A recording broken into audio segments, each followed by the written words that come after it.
Whoa. All right. Yeah. Smoking in the boys' room these days, Anthony, it's vaping in the boys' room. And in Illinois, the last few years, if you were caught, you wouldn't just end up in the principal's office. You'd find yourself with an actual police ticket and fine. But over the summer, Illinois lawmakers passed a law to explicitly prevent police from ticketing and fining students for prevent.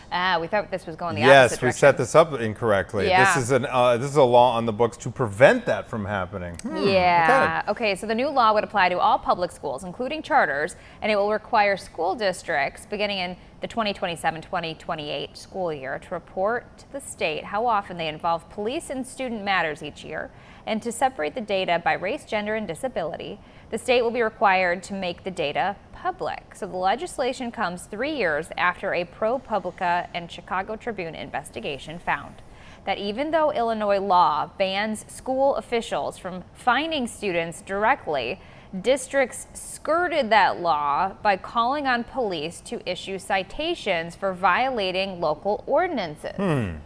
So this is going in the, so we had the law and now we're reeling it in. So joining us now is one of the lawmakers who fought for the law, Illinois State Representative LaShawn Ford. Good morning to you. Good morning. It's good to be in this setting. Congratulations on the show. Oh.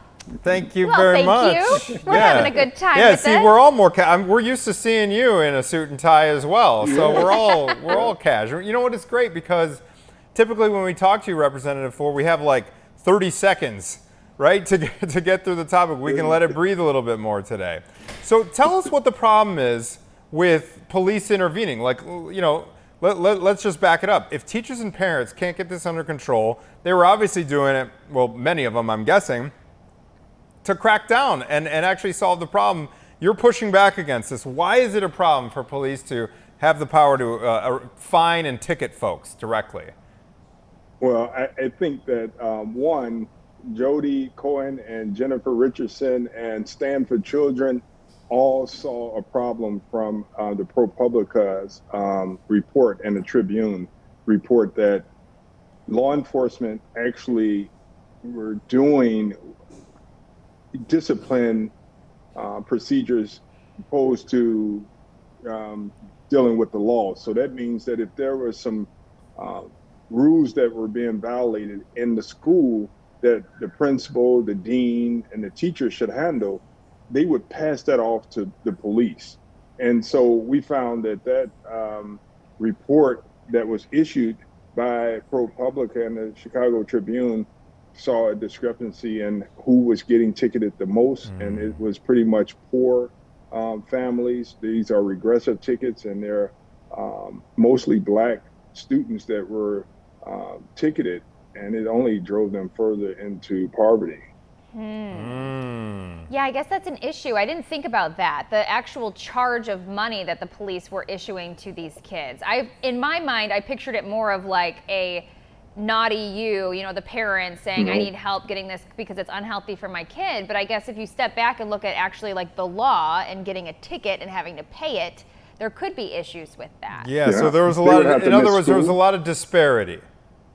Yeah, a lot of disparity. And that's why part of the bill that Stand for Children and when they wrote the bill with us, they made sure that we collect the data to make sure that we're no longer, you know, so that there's a red flag and it will be a conscious for the schools to make sure that they're fair when administering the rules and procedures.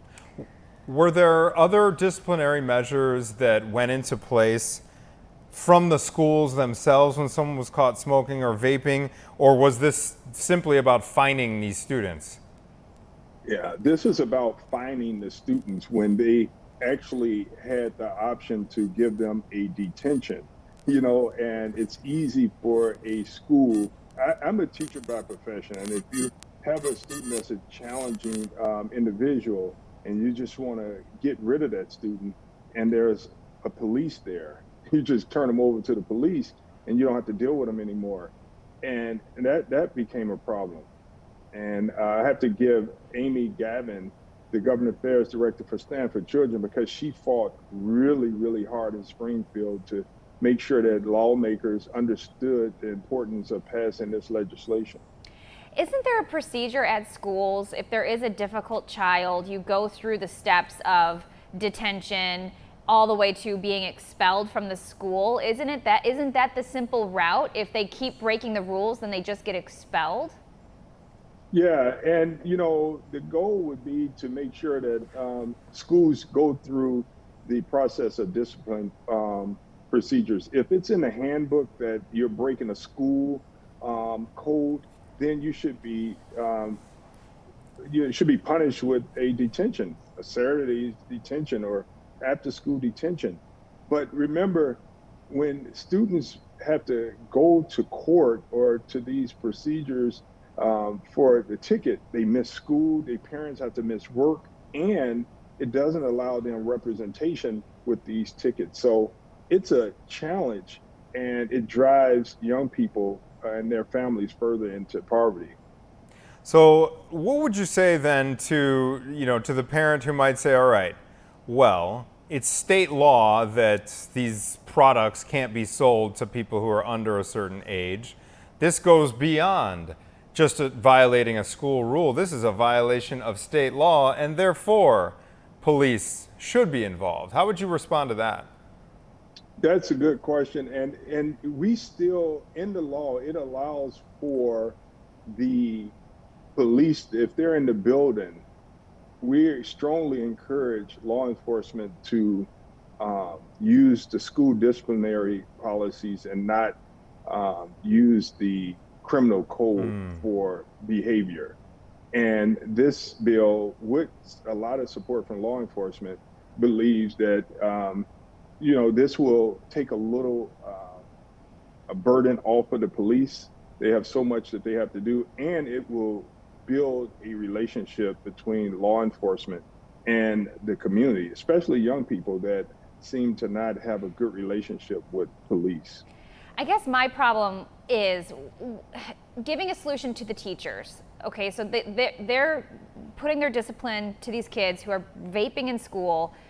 If these kids get kicked out of the school, that's almost a worse problem for that child, I could imagine. If they're not listening to the adults at the school that are trying to discipline them, as well as their parents, I feel like what's the solution here? Yeah, and you're right. This bill helps create an environment where students can learn from their mistakes without being funneled into the criminal justice system. And we actually train teachers and we train law enforcement agents on how to deal with students that may be having disciplinary problems and not necessarily a criminal person. And then, you have a student that may be vaping. They don't need to go to jail. They don't need to be in the criminal code. What they need is possibly a little help. Maybe they need to be referred to treatment for a possible addiction. But that's not going to happen when you turn them over to the criminal code. Mm-hmm. All right, we are getting the wrap, Representative Ford, but before we let you go, what is the status of this piece of legislation? I'm reading here that it is set to go into effect 2027 to 2028. Is that so is this thing passed and scheduled to go into effect that day, or what are the next steps here, sir? Yeah, part of the bill goes into effect immediately, and some of the bill goes into effect next year. They're going to start collecting the data immediately.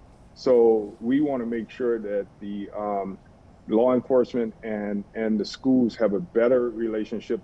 They're going to put together a memorandum of understanding on how they're going to roll out this program. So that's going to happen now as well. So it's going to be law enforcement and the teachers and administrators putting together the best way to deal with disciplinary problems that may seem to be criminal. And I think that with the parents and law enforcement and administrators all at the table, I think that we can help students and give them a more learning environment. Mm-hmm. All right, State Rep LaShawn Ford, thank you very much for joining us here on Chicago Now. Yeah, congratulations on your Chicago Now debut with us. All right. We'll talk to you Hope to have you back. Have a good day.